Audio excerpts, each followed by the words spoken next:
और आज के शो का सबसे बेहतरीन सेगमेंट शुरू होने वाला है। सनसनीखेज मुकाबला क्या होता है, आसाब की जंग कैसे जीतते हैं, पाकिस्तानी शाइनों ने एक कर दिखाया। एशिया कप के सुपर 4 मरहले में पाकिस्तान ने आखिरी लम्हात में जीत अफगानिस्तान से छीन ली। नसीम शाह ने आखिरी ओवर में 2 गेंदों पे लगाए 2 छक्के। ना सिर्फ अफगानिस्तान बल्कि भारत को भी एशिया कप से कर दिया टाटा बाय बाय ख़त्म। अफगान खिलाड़ियों की आंखों में आंसू भी आए। फाइनल में पाकिस्तान का मुकाबला होगा श्रीलंका से। इन 2 छक्कों ने एक तीर से 2 शिकार किए हैं। समझ में आ गया होगा आपको मैं क्या कहना चाह रहा हूँ। वैसे नसीम शाह के छक्कों ने शारजा में जावेद मियांदाद के छक्के की याद भी ताज़ा कर दी। कप्तान बाबर ने फतह के बाद गुफ्तगू करते हुए 36 साल पुराने मैच का हवाला दिया, तो जो कमेंटेटर थे रवि शास्त्री, उन्होंने कहा कि मैं भी था वहाँ पर, आ गया मुझे याद। जी जनाब, तो ये हुआ कल रात। वैसे बहुत से लोग कल रात से अभी तक नहीं सोए, उनमें एक मैं भी हूँ और उनमें से एक गालिबन मिर्ज़ा इकबाल बेग भी होंगे। मिर्ज़ा भाई अस्सलाम वालेकुम, आपको बहुत शुक्रिया हमसे आज सुबह सुबह बात करने के लिए। ये बताएं कि रात आपको नींद कैसी आई? पुरसकून थी? और आपने भी और मैंने भी मिल के यही कहा अफ़गानियों से कि पहले से आराम है। वालेकुम अस्सलाम, सुबह खैर फैसल आपको भी और महक को भी। और वाकई में यकीन जानिए रात 3 बजे तक मैं देखता रहा ट्विटर पे जो अफगानियों का जारहाना अंदाज था, जिस तरीके से उनके तमाशाई पाकिस्तानियों पर कुर्सियां तोड़ तोड़ कर फेंक रहे थे। मैं समझता हूँ 1979 में जब रूस ने अफगानिस्तान पर अटैक किया, उसके बाद से जो हालात थे, लगता है कि तालीम की अब भी कमी है अफगानियों में, तालीम, और फिर वो जंगजू है। लेकिन पाकिस्तान ने जिस अंदाज से मैच जीता, मुझे तो डर था कि खुदा न खास्ता अगर अफगानिस्तान जीत जाता तो क्या हंगामा होता। आपको पता है फैसल, इसीलिए यहाँ पर शारजा क्रिकेट स्टेडियम में अलग अलग इंक्लोजर्स में बिठाया गया था अफगानियों को और पाकिस्तानियों को, क्योंकि 2019 के वर्ल्ड कप में मैं इंग्लैंड में था, हेडिंगले लीड्स में, जहाँ पाकिस्तान ने 3 विकेटों से कामयाबी हासिल की थी। 1 ओवर बाकी रह गया था, इमाद वसीम ने हराया था अफगानिस्तान को बड़ी अच्छी बैटिंग करके। तो वहां भी अफगानियों का रवैया बड़ा जंगजू जारहाना था और यहाँ भी जारहाना था। लेकिन नसीम शाह ने, जिस तरह आपका पैकेज था, अब से 36 बरस कबल जो जावेद मियांदाद ने तारीखी 1 छक्का लगाया था, नसीम शाह ने 2 छक्के लगाकर काम तमाम कर दिया। अच्छा, ये सारा हुआ इसलिए भी क्योंकि एक वाकया हुआ छोटा सा जिसने ये तमाम तर ट्रिगर किया, और वो था जब आसिफ अली को आउट किया। अच्छा, अब इसमें जो हमारा पड़ोसी मुल्क का एलिमेंट है ना, उसको हम ना डालें तो फिर मज़ा नहीं आएगा। वहाँ से जी कहा जा रहा है कि देखें यार, आपने बदतमीज़ी की है और ये किया है। मिर्ज़ा भाई, आप कैसे देखते हैं इस इंसिडेंट को? आपको याद होगा कगिसो रबाडा ने जब बोल्ड मारा था, बैट्समैन के फेस पे जाके जब उन्होंने सेलिब्रेशन की थी, तो उस पर उनको पेनल्टी देनी पड़ी थी। बिल्कुल आप सही कह रहे हैं। देखिए, मसला ये है कि भारतीय तो बड़े, आपने खुद देखा होगा वीडियो में कि भारतीय बड़े खुश हो रहे थे कि पाकिस्तान को अफगानिस्तान अगर हरा दे तो भारत का चांस बनेगा। लेकिन आप देखें, ESPN क्रिक इन्फो जो सबसे बड़ी वेबसाइट है, इतनी बाइस्ड है कि उसने जो तस्वीर दिखाई, उन तस्वीर में उन्होंने आसिफ अली को जो है वो कल्परेट करार दे दिया। जबकि अगर आप वीडियो देखें और जिस तरह नसीम शाह ने कहा, लग रहा था कि उसने नाजेबा अल्फाज इस्तेमाल किए उनके बॉलर फरीद अहमद ने, जिसके बाद आसिफ अली गए और फिर आसिफ अली को धक्का दिया गया।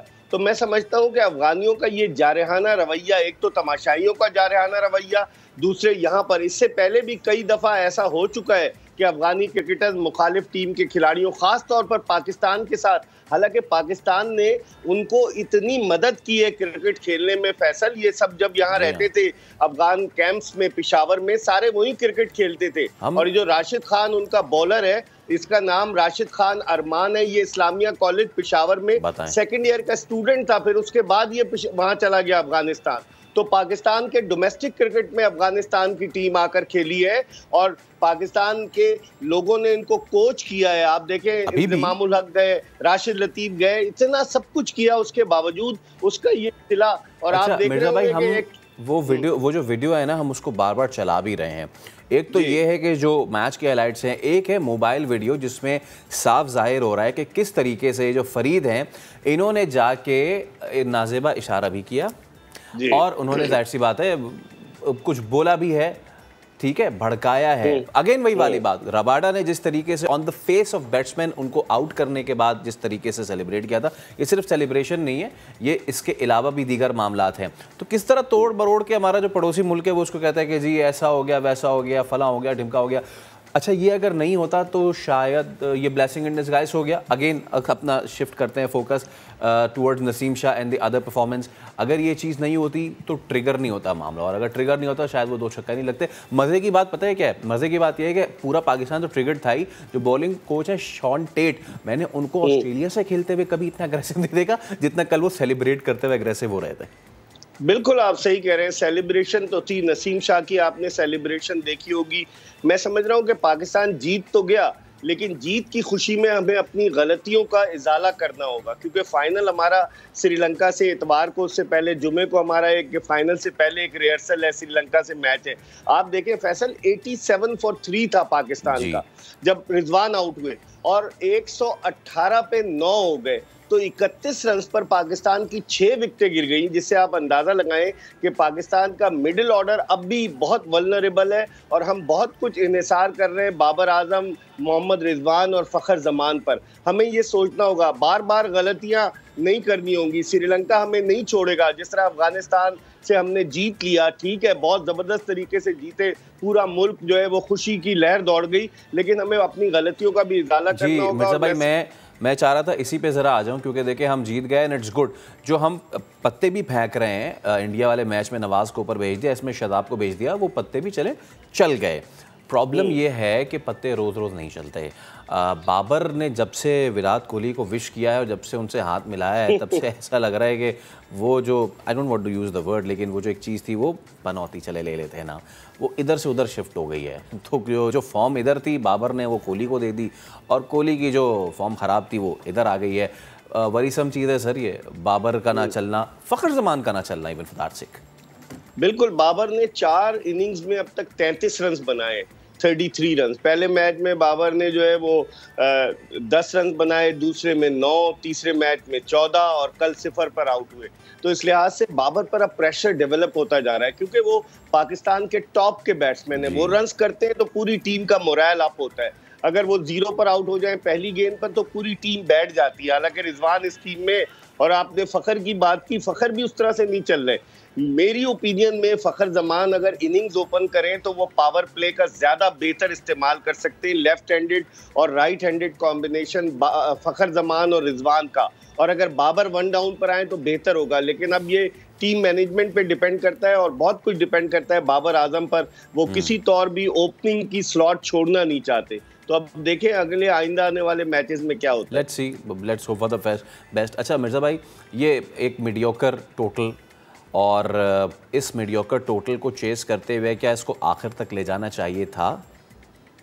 नहीं, बिल्कुल नहीं ले जाना चाहिए था, क्योंकि जिस तरह से हमारी बैटिंग लाइनअप है, अफगानिस्तान ने शुरू से अटैक किया। फैसल देखे, उनका जो ऑफ स्पिनर है मुजीबुर रहमान, दुनिया का बेहतरीन ऑफ स्पिनर है। 4 ओवर्स में उसने सिर्फ 12 रन दिए। हम लोग थोड़ा सा अंडर प्रेशर थे। मेरे ख्याल में बाबर के आउट होने की वजह से नौबत यहाँ तक आई कि हम आखिर तक गए। अगर बाबर शुरू में हमारी विकेट नहीं गिरती तो बाबर आगे तक ले जा सकते थे। मेरे ख्याल में अब पाकिस्तान के लिए एक सबक है कि आइंदा अगर छोटा टारगेट चेस कर रहा हो 130 रन का, तो क्या स्ट्रैटेजी बनानी चाहिए। ये स्ट्रैटेजी बनाएंगे हमारे बैटिंग कोच मोहम्मद यूसुफ, हमारे हेड कोच सकलैन मुश्ताक। जब भी पाकिस्तान, श्रीलंका को आप आसान नहीं ले। पहला मैच 8 विकेटों से हारी, 105 110 पे आउट होने के बाद उसने जिस तरीके से वापसी की इस टूर्नामेंट में, मैं समझता हूँ it will be a very very tough final. Absolutely. और आखिर में जाते जाते few words for the neighbours भी मैं चाह रहा हूँ, क्योंकि वो बहुत ज़्यादा थे कि हम ऐसे कर दें, वैसे कर दें, यूं कर दें, वो कर दें, लेकिन फिर हुआ कुछ भी नहीं। बस यही है ना कि कहते हैं ना, हसद की आंखें नहीं होती।